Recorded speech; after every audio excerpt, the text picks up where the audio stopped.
Hey everyone, Dana here, and on today's Ask an American, I'm going to be talking about dangerous animals in the US. We might not have as many dangerous animals as in, say, Australia, where I've heard there are lots and lots of dangerous animals everywhere, but don't worry, we still have plenty to talk about. And we have so many dangerous animals in the US that of course I can't cover them all in this one video. And so I'm mainly going to focus on animals that I have had some sort of experience with in the US, or living somewhere where I had to make sure that I stayed away from those animals. So I had to make sure that I did not have an experience with those animals. I spent a lot of my life living in South Florida, and really I could have made this video just on dangerous animals in South Florida only, because we've got quite a few down there. A lot of South Florida is actually supposed to be a good bit underwater, and the only reason it's not is because we have pumped the water out, but that water has to go somewhere. And so that's why in South Florida you will see a lot of canals running through communities and behind people's houses. But something that the canals of South Florida have that the canals of Amsterdam and Venice, I'm pretty sure, don't have living in them: alligators. Yep, that's right. There are alligators living in a lot of the canals in South Florida, which is why you don't see people swimming in the canals. Also, a lot of times the water just looks really gross, but also alligators. And that's also why you shouldn't let your dog, especially smaller dogs, off the leash to just run around your backyard. And you know what the South Florida canals also have living in them? Crocodiles. So yes, you have alligators and crocodiles. And you know what else?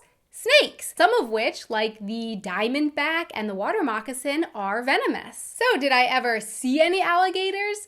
Yeah, I saw lots of alligators actually. They were just sort of a normal part of life where I lived. I don't know if I ever saw an alligator. I can't remember sunning, right in my backyard. I don't think I saw that, but you always did hear stories about this dog went missing, or that person saw an alligator in their backyard. You heard those stories at school. And for the most part, the alligators really weren't much trouble. They were usually afraid of humans. The problem came when people started feeding the alligators. People would buy raw chicken and think it was so much fun to feed the alligators.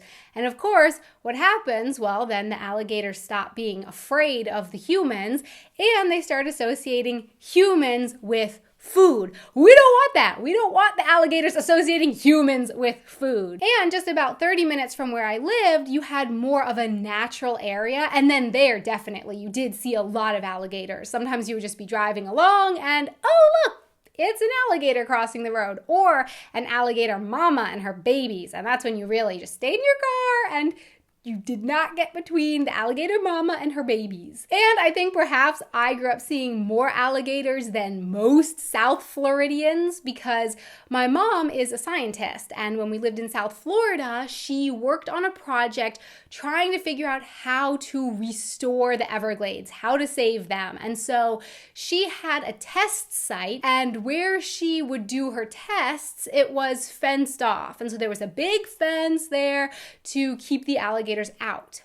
But sometimes baby alligators would go through the fence when they were small and then grow bigger, and they couldn't make it back out of the test site. And so sometimes it was part of my mom's job to catch those alligators and throw them back over the fence. Where my parents live now, though, isn't all that much safer either. They live in Colorado now, and when I went to go visit them, we went for a walk on a path right behind a residential neighborhood. And we saw there a sign saying, "Watch out for rattlesnakes, don't leave the path." I guess you don't want to let your dog off the leash to run around there either. Now let's head on back down to South Florida, where I also lived dealing with scorpions being, a thing. Scorpions in South Florida, the kinds of scorpions there, are not considered deadly, but their sting really hurts. It's like a wasp. It's not a pleasant experience. In my home, I didn't really have to watch out for them so much within the actual house, but I kept my rollerblades and, old muddy sneakers in the garage.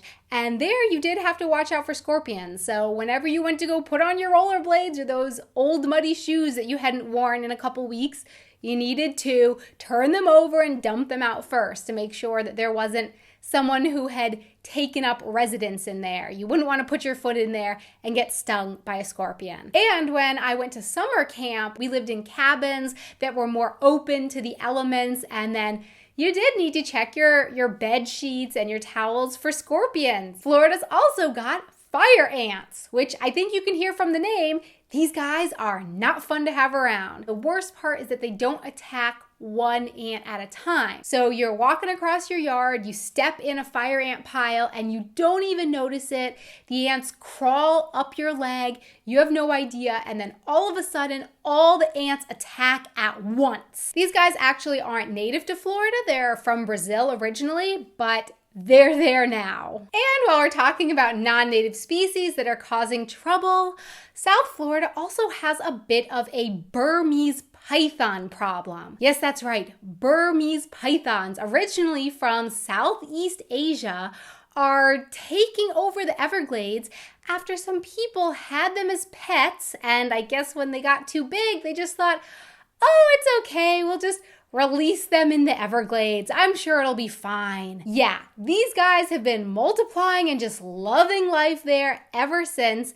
And sometimes they even get so big, they've even been known to eat alligators. Then if you go for a day to the beach, you've got a few things to worry about there. So I think the first thing that comes into people's minds are sharks.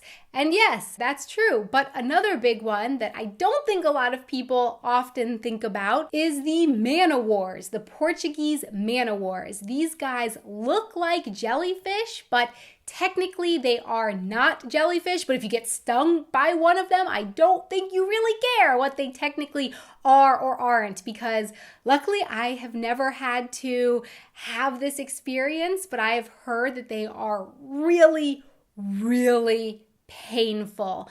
If they sting you, it looks like a whip mark, as though you've been whipped on your body on you. And it's just, I've read and heard that it's just really painful. Beaches put up flags to let you know what's going on in the water. Is there anything dangerous, high surf or strong currents?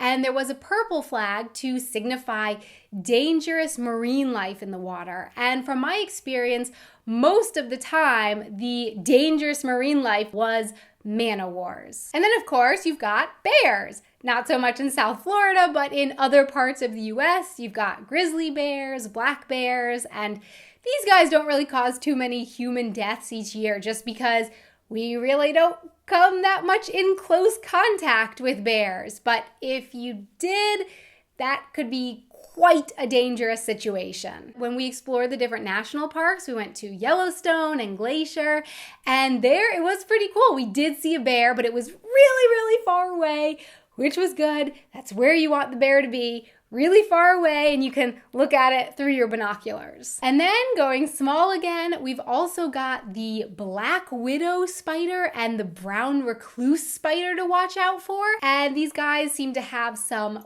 pretty nasty side effects that come along with their bites, so definitely want to stay away from those guys. So my question for you is, which one of these animals would you be most terrified to run into? Which one and why? Please let me know in the comments below. Thanks so much for watching. Please don't forget to subscribe for more videos and hit that like button if you enjoyed watching this video. And also for more photos, information about whatever else is going on, to interact with me more, you can check me out over here on my Twitter and my Facebook page.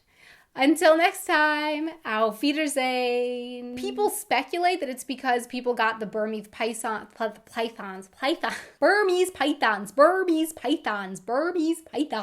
It's all around the state. I'm a shark. I'm a jellyfish. I'm a spider.